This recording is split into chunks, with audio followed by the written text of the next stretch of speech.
여러분, 모니터 스피커를 막 샀는데 어디다가 어떻게 설치해야 할지 감이 잘 안 잡히죠. 오늘은 모니터 스피커를 처음 구매했을 때부터 설치의 마무리 과정까지 모두 영상으로 보여드릴게요. 그냥 그대로 따라하시면 됩니다. 다 보시면 대충 이렇게 해야 되는구나 감이 오실 겁니다. 가시죠.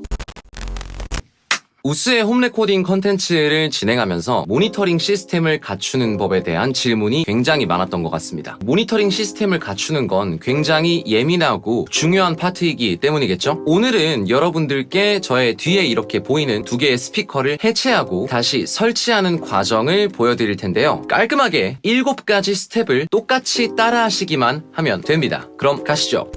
첫 번째, 준비물입니다. 지금 말씀드리는 준비물은 필수적인 것들입니다. 무조건 사셔야 한다는 이야기죠. 없으면 진행이 불가능하니까 꼭 준비하고 시작해주세요. 준비물은 모니터 스피커, 당연하겠죠. 줄자, XLR 케이블, 암수, 이 케이블 2개, 혹은 TRS 케이블, 요거 2개. 요거는 5인패의 아웃풋 모양에 따라서 좀 다르니까요. 조금 이따가 설명해드릴게요. 스피커 방진 패드, 혹은 두꺼운 책이나 스피커 스탠드. 이 친구들이 지금부터 필요한데요. 모니터 스피커는 당연히 있어야겠죠. 줄자는 방의 길이와 스피커 사이의 거리를 정확히 측정하기 위해서 꼭 필요합니다. 없으면 구매하셔야 돼요. 케이블은 여러분들의 오디오 인터페이스 아웃풋 모양을 보고 결정하시면 되는데요. 스피커에 들어가는 모양은 아마도 대부분 이런 모양일 겁니다. 그래서 XLR 순놈이 필요하고요. 오디오 인터페이스의 모양이 요렇게 생겼다면 XLR 암, 모양이 만약 요렇게 생겼다면 TRS라고 생각해 주시면 되세요. 스피커 방진 패드나 두꺼운 책, 스피커 스탠드의 경우에는 이따가 어떻게 사용되는지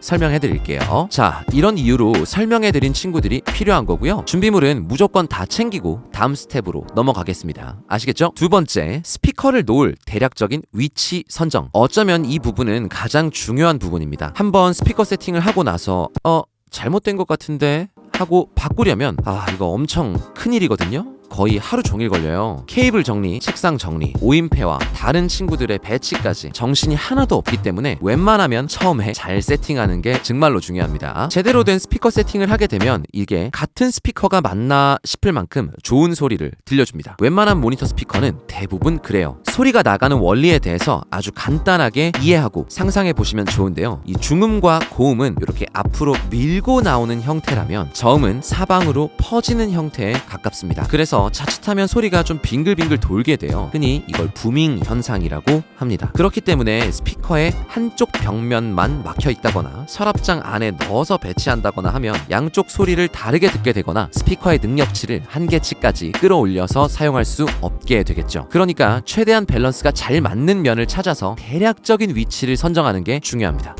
세 번째, 줄자를 이용해서 최적의 위치 찾기. 자, 먼저 줄자를 통해서 방의 가로 길이를 한번 체크해 볼게요. 그리고 정중앙에 점을 찍고 왼쪽으로 45cm, 오른쪽으로 45cm의 스피커를 각각 놓겠습니다. 어떤가요? 꽤나 이제 느낌이 나죠? 스피커의 위치는 결국엔 밸런스를 가장 중요하게 생각해야 됩니다. 여러분들의 방에서 스피커를 둘 곳의 전체 길이를 재고 정확히 2분의 1 지점, 절반 지점을 정해 보시고요. 균일하게 밸런스를 맞추는 게 가장 중요합니다. 만약 구조상 정중앙을 비우기가 쉽지 않다면 한쪽 면이 완벽하게 막혀 있다거나 이런 세팅은 피해가는 쪽으로 해볼게요. 자, 세팅하고 다음 스텝으로 넘어가겠습니다. 네 번째, 스피커의 높이를 정해보자. 자, 여러분, 스피커와 귀의 높이 조절은 매우 중요합니다. 작은 스피커, 작은 방일수록 더 중요하게 생각하셔야 되는데요. 보통은 우퍼와 트위터로 나누어진 투웨이 스피커를 사용하실 텐데요. 트위터에서 나오는 고음과 우퍼에서 나오는 저음을 정확히 듣기 위함이라고 생각하시면 되세요. 통상적으로 여기 이 트위터의 위치가 귓구멍의 높이랑 동일하게 세팅해 주시면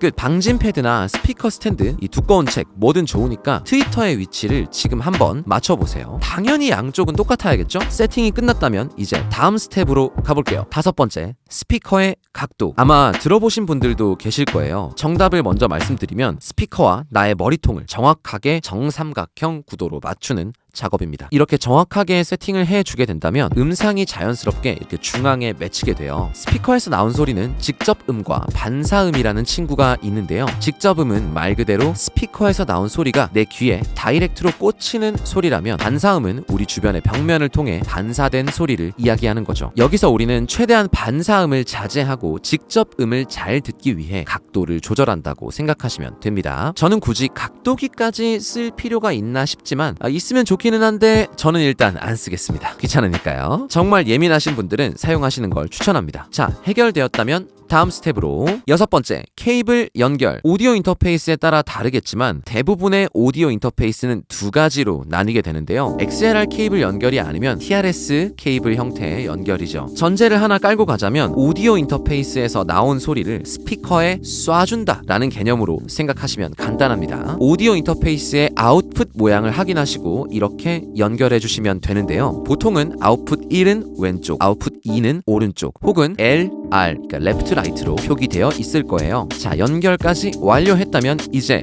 마지막 스텝입니다. 7번째, 스피커를 설치하면서 주의할 점입니다. 스피커 앞에 장애물을 웬만하면 설치하지 말자. 방진 패드는 웬만하면 좋더라. 모니터는 웬만하면 최대한 가리지 않게끔 좀 작게 가자. 가끔 보면 스피커 앞에 귀엽게 생긴 인형을 놓으시는 분들도 계시고 스피커 앞에다가 48인치 모니터를 놓아버리시는 분들도 계시더라고요. 꼭 필요한 상황이라면 어쩔 수 없겠지만 굳이 소리가 가는 길에 장애물이 될 만한 요소는 최대한 넣지 않는 편이 좋다고 생각해요. 그리고 방진 패드의 경우에는 작업하면서 간간히 저음부가 나오는 킥이나 베이스 작업을 하다 보면 책상에 진동이 이렇게 울리는 경우가 많았는데요. 이 방진 패드를 사용했을 때 확실히 저음이 덜 벙벙거리고 타이트해지는 효과가 있더라고요. 그래서 개인적으로는 너무 비싸지 않은 선에서 이 5만원 안쪽에서 한 쌍 구매해가지고 사용하시는 건 나쁘지 않다고 생각합니다. 저의 경우에는 3만원 정도 되는 방진 패드를 사용하고 있습니다. 자, 이제 끝이에요. 자, 오늘은 여기까지 스피커 세팅에 대한 이야기를 나눠봤는데요. 그대로 따라오셨다면 아마도 집이나 작업실에서 하실 수 있는 최적의 스피커 세팅을 하실 수 있게 됐을 거라고 생각합니다. 저 역시도 한쪽 면이 막혀있는 벽에 스피커를 둘 정도로 지식이 없는 상태였는데요. 공부를 하면서 좋은 사운드를 들으려고 애를 쓰다 보니까 알게 된 좋은 정보들이 많아가지고 꼭 나누고 싶은 마음에 이 영상을 제작하게 되었습니다. 결국엔 좋은 스피커도 굉장히 중요하지만 이 스피커를 어떻게 배치하느냐가 사실은 더 중요한 문제라는 거죠. 그럼 다음엔 더 도움이 되는 컨텐츠로 찾아오도록 하겠습니다. 그럼 안녕. 구독과 좋아요